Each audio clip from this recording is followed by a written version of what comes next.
president made this rather sudden, out of nowhere, totally out of the context of what's been agreed statement. They all have to come out midday Saturday. And the Israeli prime minister, I think, kind of found himself playing catch up. It's not that he's keen on the deal, but he suddenly kind of said, well, am I going to say less than the president? We so heard the Israeli conflicting prime minister reports. seemed to endorse it. The latest in the Middle East now, Israel has signalled that it will stick to the hostage release schedule agreed in the ceasefire deal. It comes after Hamas confirmed that it'll stick to its obligations under the deal, including the handing over of 3 more Israeli hostages on Saturday. David Mencer is a spokesperson for the Israeli Prime Minister. He's been speaking to the press today. Well, let's speak to Daniel Levy now, president of the US Middle East Project and former Israel peace negotiator. Daniel, a very good evening. Thanks for being with us. Do we interpret this then as a bit of conciliation between Israel and Hamas today? You know, I think the correct way to interpret this might be that there are 2 things going on here, Kate. There is the Israel-Hamas continuation of what is a tense, fragile, but nonetheless hopefully still in place ceasefire arrangement. And then there is the noise and the, I think, distractions coming from the White House. What happened this week is that there were various elements of the ceasefire not being adhered to by the Israeli side, specifically on what was supposed to be allowed into Gaza. Because there are different baskets, right? So the Israeli hostages coming out is one. Palestinian prisoners being released in exchange is another. Partial redeployment of the IDF inside Gaza, the Israeli military. But then there's also the stuff that should never have been prevented from going into Gaza, but was specifically in the context of this agreement supposed to be allowed in. And some of that wasn't happening. Hamas flagged this on Monday.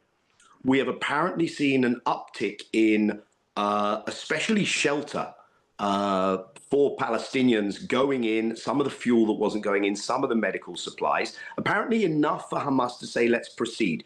The other thing that's been going on this week, Kate, alongside all the talk of ethnically cleansing Gaza, which doesn't really help because it puts a big weight on the continuation of the ceasefire. But the other thing that went on, of course, was that the president made this rather sudden, out of nowhere, totally out of the context of what's been agreed statement. They all have to come out midday Saturday. And the Israeli prime minister, I think, kind of found himself playing catch up. It's not that he's keen on the deal, but he suddenly kind of said, well, am I going to say less than the president? We so heard the Israeli conflicting prime minister reports. seemed to endorse it. Yeah, we heard conflicting reports. I mean, he was absolutely on the tail of Donald Trump, was the Israeli prime minister, because first it was the hostages due to be released on Saturday, and then Trump said all the hostages, and so the Israeli prime minister sort of sat on that for a little bit and wouldn't confirm or deny. Now we're back to those specifically the hostages that were due to be released on Saturday, that to go ahead as normal. I just wonder that in things appearing to somewhat get back on track today, whether that has come about, Daniel Levy, because we've not heard anything from Donald Trump in the last 48 hours on this Gaza issue specifically. You know, I think it's more than tempting to go there, and it's probably correct to go there. But the news cycle's moved on a bit. Ukraine, right? You've got the NATO meeting. You've had the calls with Putin and Zelensky. We're now in kind of tariff land again.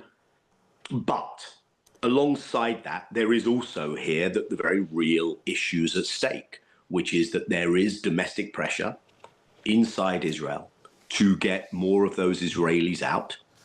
There are 3 more weekends beginning tomorrow in the first phase.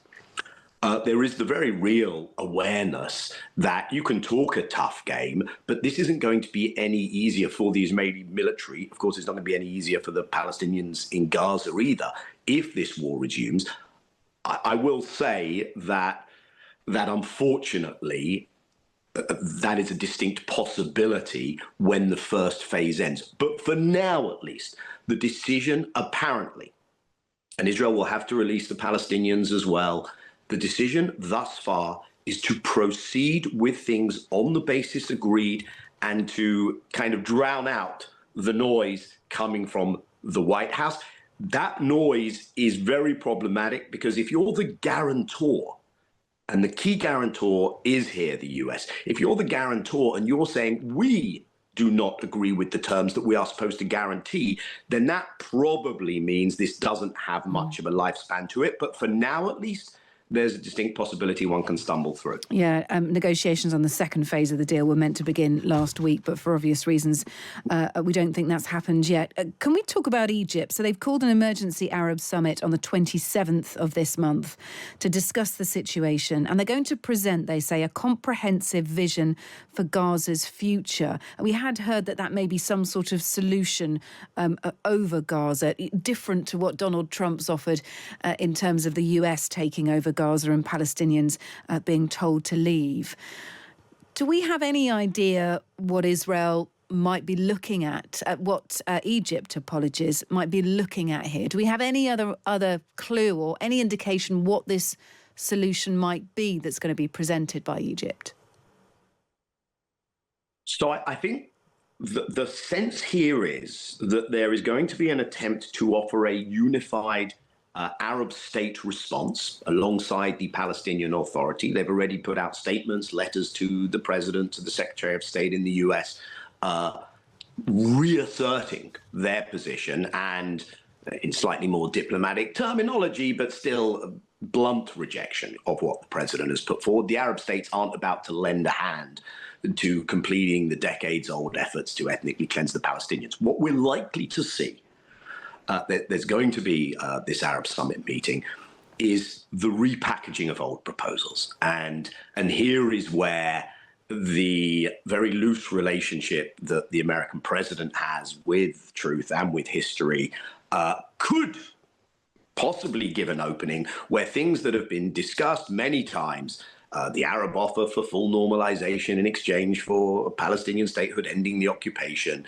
the Arab willingness to be involved in Gaza reconstruction, the options of different governance, which Hamas has also agreed to, but Palestinian-led governance in Gaza. These things might be repackaged and attempt to sell them as the brilliant Trump-inspired initiative. I don't, though, think that it's necessarily going to get us to the next place that we need to get to, because those things have been rejected in the past by the Israeli government. And that's why we've been stuck without a day after plan as well. What we might see, Kate, is a summit between Arab leaders and the US president. There's some talk of some kind of meeting in Riyadh, perhaps even to coincide with what's now being talked about a Trump Putin summit. Those things may all take place simultaneously or back to back in Riyadh.